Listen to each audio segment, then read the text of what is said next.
Oi, amigos, quem fala é o Doug Beck. Muita coisa tem acontecido no noticiário recentemente e concluí que deveríamos ter uma atualização profética das notícias outra vez. No contexto bíblico, é bom de vez em quando darmos uma olhada nas manchetes. Eu não quero ser o biógrafo pessoal do Papa, eu sei que esses updates de profecia têm tido muito a ver com a atividade do Papa. Mas esse Papa jesuíta tem estado muito ocupado nos últimos 18 meses, que é virtualmente qualquer Papa. Pois aqui estão algumas coisas que têm acontecido na primeira parte do mês de junho e penso que são muito significativas. Sabe, a Bíblia nos diz que antes que venha o fim, antes que Jesus venha, que haverá uma confederação que vai reunir católicos, protestantes e o espiritismo. E vemos essas coisas acontecendo nos noticiários nesse exato momento, por exemplo. Em 1º de junho, o Papa Francisco compareceu perante quase 50 mil pessoas que se reuniram no Estádio Olímpico de Roma, e eles eram carismáticos, de Roma e de outros lugares. Vieram e oraram sobre o Papa falando em línguas. Sou eu ou isso te lembra outra coisa que vimos há pouco tempo atrás, quando os carismáticos oraram sobre o Papa? Naquela ocasião, o Papa nada mais fez que enviar uma mensagem por vídeo gravada em um celular. Já dessa vez, ele de fato foi ao estádio. Ele ajoelhou sem a tradicional almofadinha.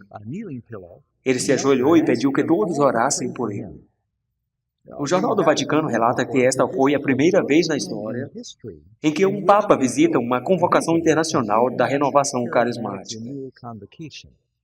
Ele foi lá, e o Papa disse a certa altura que ele no passado não se conformava com o movimento carismático, mas evidentemente ele está se sentindo muito melhor com ele. Não se esqueça, os carismáticos envolvem cristãos protestantes e cristãos católicos que estão unidos por sua adoração conjunta com glossolalia ao falar em línguas. Expressões estáticas que chamam de linguagem da oração.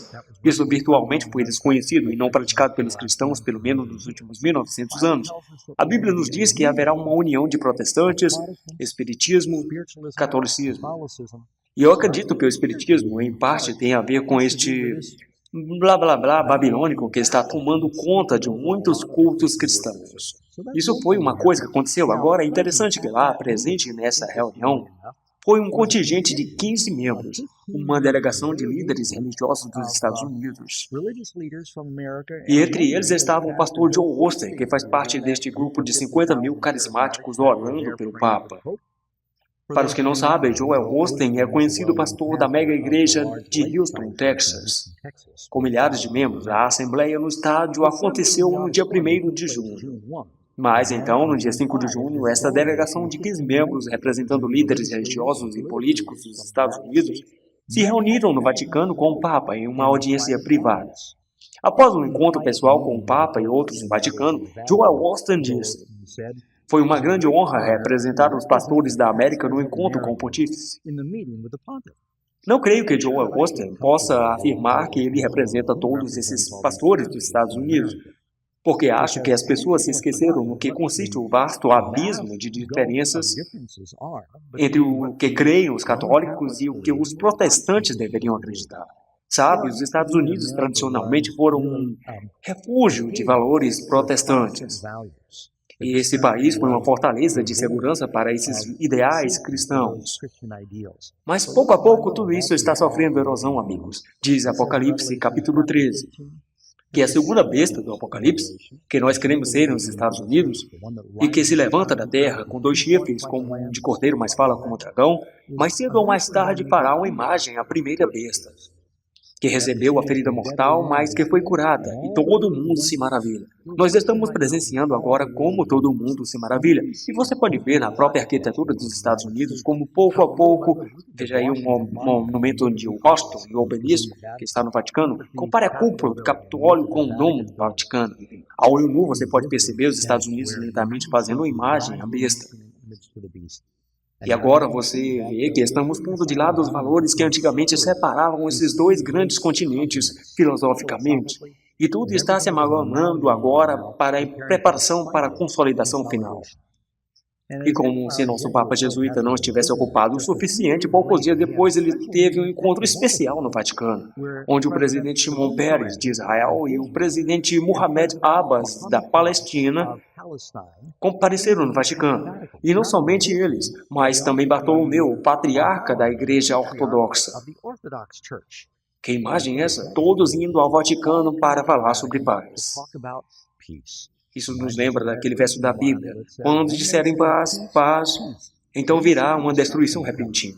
O Papa, em um só ano, se colocou numa posição em que ele mundialmente é uma espécie de porta-voz da paz. Muito interessante. De fato, deixe-me ler aqui um trecho do jornal na cobertura do encontro. Os três líderes, junto com o patriarca ortodoxo de Constantinopla, Bartolomeu, ouviram orações cristãs, judaicas e islâmicas de cardeais, rabis e imãs muçulmanos. O encontro de 2 horas nos jardins do Vaticano incluíram orações do Velho e Novo Testamento e do Corão, que foram lidos e cantados em hebreu, árabe, inglês e italiano. E essa foi a primeira vez em que orações foram oficialmente oferecidas, lidas do Corão em árabe a Allah, no Vaticano. É só eu ou tem coisa rolando aí? De fato, muitas pessoas sempre se perguntaram como que haverá essa tal de confederação, com uma religião mundial compelindo a todos a adorar uma certa forma nos últimos dias. Como você consegue fazer com que 1 bilhão de muçulmanos trabalhem em harmonia com os judeus e protestantes e cristãos? Bem, agora você tem a sua resposta. O Papa sabe como juntá-los todos. E é justo isso que a profecia predisse que iria acontecer? Eu sei que já compartilhei isso. Mas aquela citação do grande conflito, página 588, sempre vem à mente. Deixe-me ler outra vez para você. Mediante os 2 grandes erros, a imortalidade da alma e a santidade do domingo, Satanás há de enredar o povo em suas malhas. Enquanto o primeiro lança o fundamento do espiritismo, o último cria um laço de simpatia com Roma. Os protestantes dos Estados Unidos serão os primeiros a estender as mãos através do abismo, para apanhar a mão do espiritismo. Estender-se-ão por sobre o abismo para dar mãos ao poder humano.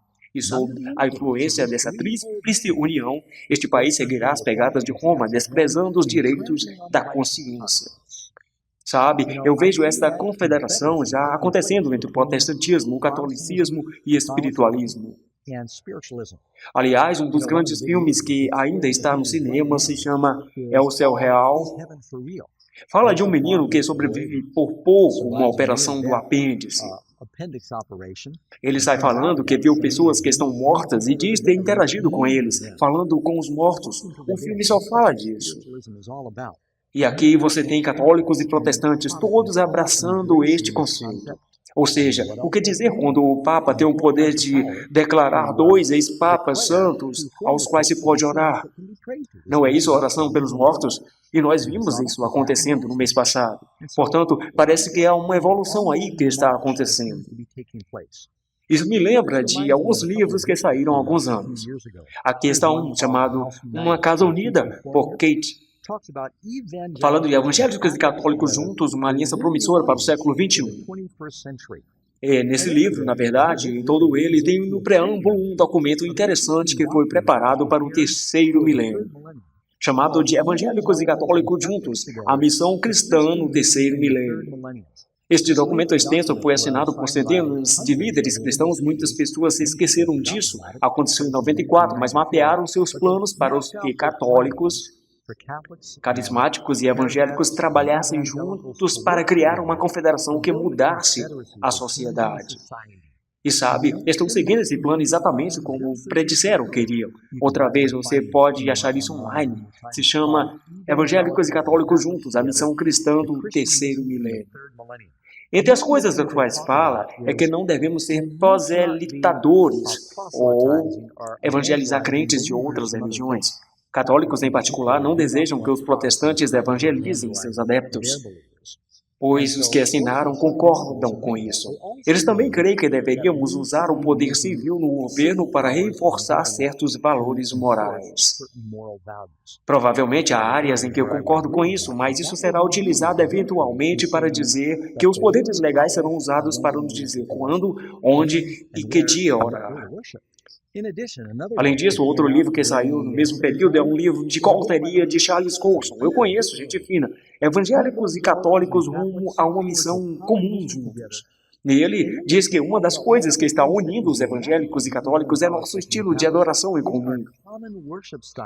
Deixe-me ler uma pequena citação aqui, ou duas. De forma mais geral, o alastramento do movimento carismático por músicas, orações e estilos de adoração, que se estende muito além dos círculos carismáticos, teve um grande papel em reduzir as barreiras entre católicos e evangélicos. Aqui está outra citação desse livro, O Evangelismo Cooperativo de Billy Graham, em que todas as igrejas de uma região são convidadas a partilhar, é uma delas. Encontros carismáticos, onde a distinção entre protestantes e católicos desaparece. Que pensamento assustador esse! Em uma unidade cristocêntrica de adoração, comunhão fraternal e alegria, formam outro exemplo. Portanto, vocês podem ver para onde vai a viagem, amigos. Pouco a pouco, as barreiras e as distinções teológicas que nos tornam únicos em nossas crenças estão sofrendo erosão, sendo diluídas, estão gradualmente se evaporando. Este Papa está fazendo esse trabalho com maestria, detonando essas coisas. Deixe-me resumir estes pensamentos. Eu poderia me delongar aqui, mas isso me lembra de algumas profecias bíblicas. Você pode começar indo a Daniel 11. Tenha em mente que o capítulo 12 de Daniel fala sobre Miguel se levantando. Este é o fim do mundo. Menciona um tempo de angústia, uma ressurreição também. Justo antes deste cenário do fim do mundo, fala sobre o poder da besta. A mesma que não liga com o desejo de mulheres, em Daniel 11. E é interessante, eu não alego entender tudo, mas os últimos versos de Daniel 11 falam sobre a terra gloriosa, a terra prometida. E diz que armará seus tabernáculos na montanha gloriosa. Então faz uma lista de países do Oriente Médio. Bem, provavelmente não significa nada, amigos, portanto, não se preocupem. Vocês também podem ler em Apocalipse 16 falando sobre as últimas pragas na batalha de Armagedon. E o sexto anjo derramou a sua taça sobre o grande rio Eufrates, e a sua água secou-se para que se preparasse o caminho dos reis do Oriente. Vi sair 3 espíritos imundos semelhantes a rãs, da boca do dragão, da boca da besta e da boca do falso profeta. Porque são espíritos de demônios que fazem sinais, os que vão ao encontro dos reis da terra e de todo o mundo para os congregar para a batalha do grande dia do Deus Todo-Poderoso. Eis que venho como ladrão, disse Jesus, bem-aventurado aquele que vigia e guarda suas roupas para que não ande nu e não sejam as suas vergonhas vistas. E os congregaram no lugar que em hebreu se chama Armagedon, Apocalipse 16. Sabe, amigos, eu vejo uma consolidação, uma convergência de eventos mundiais, pavimentando o caminho para coisas que vão acontecer em breve. E toda essa notoriedade recente do Papa está acontecendo com um transfundo de um símbolo que vem aí no mês de outubro. Deixe-me ler do site oficial católico. O Papa Francisco convocou uma Assembleia Geral Extraordinária de Bispos sobre o tema de desafios da família no contexto do evangelismo. O Vaticano anunciou que este sínodo, que acontecerá no Vaticano de 5 a 19 de outubro de 2014, é um meio pelo qual o Santo Pai deseja continuar a reflexão e a jornada de toda a Igreja com a participação de líderes de todas as partes do mundo. Este será um tempo em que vão se reunir e falar sobre a dinâmica da família. Sem dúvida, vão falar sobre problemas com o homossexualismo e como este se relaciona com a definição de casamento. Estarão falando sobre aborto e o antecipo, que vão falar sobre a importância da adoração do domingo para unir a família. Fique de olho, amigos, porque eu creio que muitas coisas estão se desenvolvendo agora. Ao nós vermos a confluência de todos esses eventos, e olha que mesmo os autores seculares inclinam-se na cadeira, maravilhados sobre quão ocupado este Papa tem estado colocando-se no meio do palco em assuntos de religião e política. E é exatamente o que a profecia disse que iria acontecer. Ele tem que estar numa posição em que possa criar uma confederação de poderes seculares para que o mundo possa olhar para ele em busca de respostas. Sabe, nesse momento, se houver alguma calamidade no mundo, se houver uma quebra financeira, se houver um tremendo de um desastre natural, quem você acha que, no mundo inteiro, tem se posicionado para ser aquele a que todos vão olhar em busca de respostas? E lhe dará uma boa medida de credibilidade, especialmente se as pessoas estiverem com medo por causa de uma catástrofe ou desastre financeiro. E sua ênfase em oração é maravilhosa. Mas é isso exatamente o que eu sempre esperava como seria o mundo justamente antes do tempo do fim. Isso é importante. Se você não entende o porquê dessa importância, precisa assistir esse vídeo que produzimos recentemente chamado de Apocalipse, a Noiva, a Besta e Babilônia. Você pode fazer o download do iTunes, baixar da Amazon, está em todos os principais canais de venda. E você pode visitar o site revelationministerial.com. Precisamos estar orando, e se há algo na sua vida que te faz despreparado, você precisa ficar de bem com Deus.